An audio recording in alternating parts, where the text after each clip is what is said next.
Another beautiful day here. We picked some great weather for camp. Last 2 days, I guess you should say yesterday and today, 2 really good hot days, 87, 88 degrees out. And yesterday was a melter. We had a great practice yesterday, a tough practice. You talk about toughness. We did a 10-play drive that you could see who could go 10 and who couldn't. Saw a lot of things there. Who was going to melt in the heat, especially with a 10-play drive. Had some good periods yesterday, so excited about where we are. Quadri mentioned that too, that 10-play drive. Is that something new? I mean, have you done that kind of thing in the past? No, we've done it in the past. I just didn't tell you guys, so I figured I'd tell you today. Is that a test for this young defensive lineman? It's a test for everybody, I think you got to progress to it. I don't think you go out first day and do it. I think it's something that, once you learn how to carry your pads, you get out there, you have to sustain a drive offensively and defensively. I mean, there's going to be long drives defensively. We want our offense to be out there for a 12, 15 play drive. And we'll probably do a 12 to 15 play drive next week just to keep them out there. And it doesn't matter if you don't get a first down. We're pretending like it's, you go 3 and out on offense. We're going to keep the drive going, and they're going to go. Which receivers behind Jester and Quadri really stood out to you so far in camp? Jester and Quadri, really, you look at, Lopes, Ra-Ra's done a great job. He works his tail off. He's been very, very consistent, maybe the most consistent of all.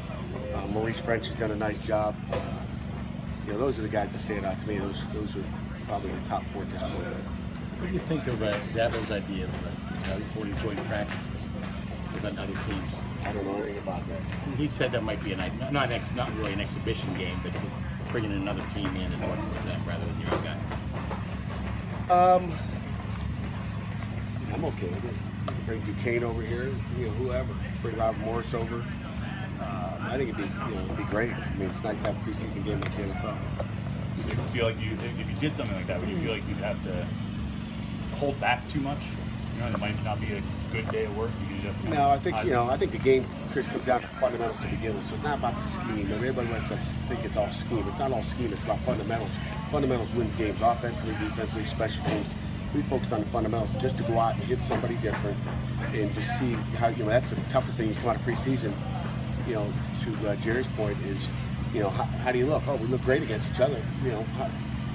What's that mean? We got to put it on September 2nd, how we match up against them. How do we match up against somebody else? And I think, after practice 17, 18, our guys will be sick of hitting each other. I think that's for sure. So it's nice to get some new meat out there. How have you seen Jester develop, not just as a receiver, but as a leader and the off-field kind of stuff? He's maybe progressed more off the field than he has on the field. He could tell you that. We've been going through some leadership stuff at night in some of our team meetings, and he got. Shane Roy, you an athlete? Hey, if you're not late, you'd be okay. Wipe out. Did you see that? You should have got the camera on that one. I heard the cleats. Yeah. Where was I? Jester.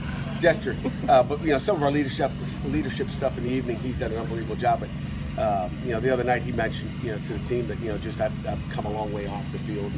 And when we first got here, he was probably one of the grumpiest, moodiest guys to coach. It's like what happened to this guy? But now he's totally different. As far as his attitude off the field. So he's come a long way off the field. Certain cornerbacks working with certain receivers to try to sharpen them up, like someone young like Mathis. Are you giving him a specific guy to try to work against? No, they got to work against all kinds of different types. One thing, whether it's one-on-ones, we tell guys, don't go in there. If that guy's not a challenge for you, don't go against him. Let someone else jump. Just because you're the next guy up, don't go against that. That's about the only matchup. Otherwise, it's just go play football. You're going to have different guys you have to cover. Everybody's got a little different release, so you want to get a bunch of different types. Jester's obviously big and he's fast, but a couple players have mentioned how strong he is. Is that maybe an overlooked or maybe underrated part of it? I don't think it's overlooked. I think some of the NFL scouts that are out here like his size and his physicalness. That's we know he's fast and he's got ball skills. But then when you look at the physical type of receiver he can be, just like when you look at Dantes Ford the other night against Detroit, physical wins. The bigger those wideouts get, the more physical they get, the bigger those corners better get. And that's where you become, you have a mismatch. Have you had a chance to watch any of your former guys? preseason games? We show our guys every night if we can. We try to, if we got games, we show them, but I haven't had a chance to watch a whole game.